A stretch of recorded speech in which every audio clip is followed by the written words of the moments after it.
जो हमारे संजय अवस्थी जी हैं, जिन्होंने बताया कि भाजपा बोलते कि स्टेटहुड मारोटहुड, लेकिन मैं संजय अवस्थी को बताना चाहता हूं कि कांग्रेस ने कितने साल राज किया। 70 साल कांग्रेस ने राज किया, लेकिन इस बार का जो राज है कांग्रेस का, मुझे लगता है कि वो एक जबड़े की दांग की तरह ही लिखते हैं। माननीय पूर्व में रहे मुख्यमंत्री वीरभद्र सिंह जी, उन्होंने भी सरकारें चलाई है, मैं उनको मानता हूं, उन्होंने विकास किया है, लेकिन आज आरोप लगा रहे हैं कि पूर्व में जयराम ठाकुर जो मुख्यमंत्री रहे, उन्होंने इस प्रदेश को बेच दिया। मैं आपसे पूछना चाहता हूं, आपके मुख्यमंत्री क्या क्या बेच रहे हैं? आज दिल्ली का जो हिमाचल भवन है उसकी कुर्की पर आगे है। आपके 18 जो हमारे टूरिज्म के जो होटल हैं या रेस्टोरेंट हैं, आज उनकी नौबत बेचने पे आ गई है। ये क्या क्या वजह हो गई है? ये सिर्फ राजनीति को बचाने के लिए, अपनी कुर्सी को बचाने के लिए माननीय मुख्यमंत्री सुप्पू जी कह रहे हैं कि मेरी कुर्सी बच जाए, बाकी दुनिया भाड़ में जाए। क्योंकि माननीय मुख्यमंत्री अपने चेतों को कैबिनेट का दर्जा देकर उनको अच्छी अच्छी गाड़ियाँ, अच्छा अच्छा स्टाफ, अच्छे अच्छे कमरे, करोड़ों अरबों रुपए की राशि जो उनको रेनोवेशन के लिए लगा दी। इसका मतलब है कि वो हिमाचल को देखना नहीं चाहती, सिर्फ अपने आप को देखना चाहते हैं। जैसे सीपीएस बना दिए, क्या जरूरत थी उनको सीपीएस बनाने की? आज कोर्ट ने उनको रद्द कर दिया, लेकिन अभी बच गए, क्योंकि इन्होंने तो वकील भी दिल्ली से लाए हुए हैं, बाहर से देशों से वकील आए हुए हैं। इनकी क्या जो 600 करोड़ रुपए की राशि उनको जो है खर्च की जा रही है उन वकीलों के ऊपर, उन हमारे संस्था जो हमारे सेक्रेटरी है, जो हमारे सीपीएस है, उनको बचाने के लिए करोड़ों रुपए की राशि लाई। माननीय जयराम ठाकुर ने मुख्यमंत्री रहे, उन्होंने सरकार चलाई, 11 मंत्री और 12वां मुख्यमंत्री होता था। लेकिन कांग्रेस की मौज लूटने की बात है।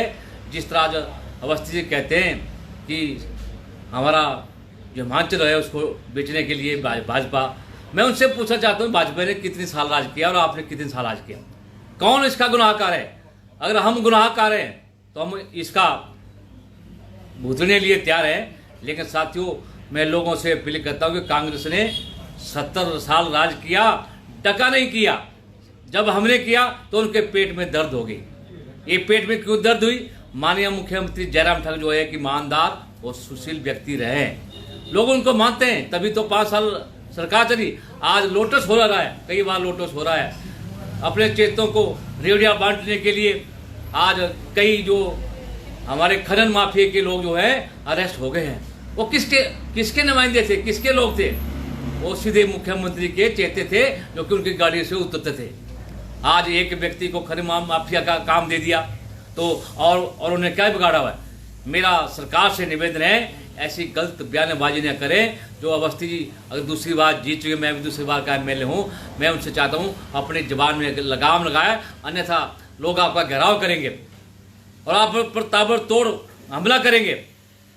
आपको शोभा नहीं देता माननीय मुख्यमंत्री को कहना, जो पूर्व मुख्यमंत्री जयराम ठाकुर को बात कहना, क्योंकि 6 बार के विधायक हैं, मुख्यमंत्री रहे। आप अपनी जबान में लगाम लगाइए, अन्यथा कभी आप मंडी आएंगे और आप यहाँ बल में आए थे तो आपने यहाँ भी अनाज ब्याजबाजी की है।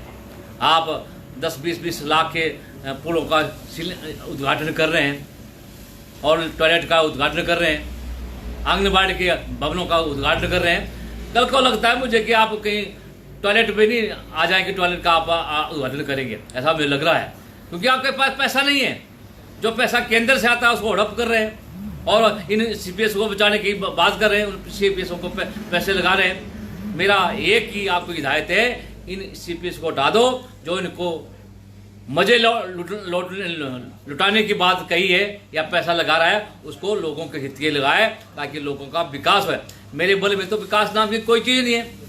पुल वहीं के वहीं खड़े हुए, सालों साल हो गई। चाहे वो हमारा गुड़ का पुल है, गागल में अट गई, 2022 में जितनी बनी थी उतनी खड़ी है, उसके ऊपर एक पैसा नहीं है। यहाँ मिनी स्केट मानिया जयराम ठाकुर ने बनाया नए चौक में, लेकिन सिर्फ एसडीएम बैठा है, उस एसडीएम के कारण तक ही बिजली सीमित है। ऊपर जो लोड बढ़ना था उसके लिए 2 करोड़ रुपये चाहिए था, लेकिन इस सरकार के साथ मैं क्या बोलूं, इनको 2 करोड़ नहीं मिल रहा है ताकि एसडीएम भी यहाँ बैठे, अन्य अधिकारी भी यहाँ बैठे और लोगों को एक छत के नीचे सुविधा मिले। लेकिन इन्होंने तो मंडी से उद्घाटन कर दिए। जो हमारा रोडसर में हॉस्पिटल था वहाँ ताले लगे हुए हैं, ना तो फैसिलिटी है, सिर्फ ताले लगे हुए हैं और बाहर से चूना किया है, अंदर खोखला है, ना तो डॉक्टर है, ना तो इक्विपमेंट है, ना कोई और व्यवस्था है। तो मैं चाहता हूँ ऐसे घटिया बयानबाजी करने से बाज आए, अन्यथा हम कुछ भी कर सकते हैं। भारतीय जनता पार्टी का संगठन बहुत मजबूत है। आप अपने कुलबों को संभाले। अगर आपने मुझे नहीं बुलाया, मैं यहाँ का विधायक था, मेरा राइट था उन जनसभा में जाना, उन कार्यक्रमों में जाना। आपने तो हारे निकाला नेताओं को बुलाया जो कि अनाप शनाप व्याजी जो है, अपना मन उनका जो है विचलित हो चुका है। हर कुछ बोलते हैं और एक चुनिंदा हुआ व्यक्ति जो है क्या चेयरमैन बना दिया, वो बोलता है विधायक तो कुछ नहीं आता है। अरे भाई, मैंने 7 साल में जो करके दिखाया, कांग्रेस ने बता दे कि आपने कितने पुल बनाए। मैंने 5 साल में 10 पुलों का शिलान्यास और उद्घाटन किया है। बड़े बड़े भवन, ITI की गागल की बात है, और गागल में PSC देना, राजगढ़ में PSC बनाना, आपके रोडसर में सिविल हॉस्पिटल का दर्जा देना, वहाँ की बिल्डिंग बनाना और बहुत सी चीज़ें हैं। लेकिन मैं उस चेयरमैन को कहता हूँ कि आपके घर के पास एक मुख्यमंत्री लोक भवन है,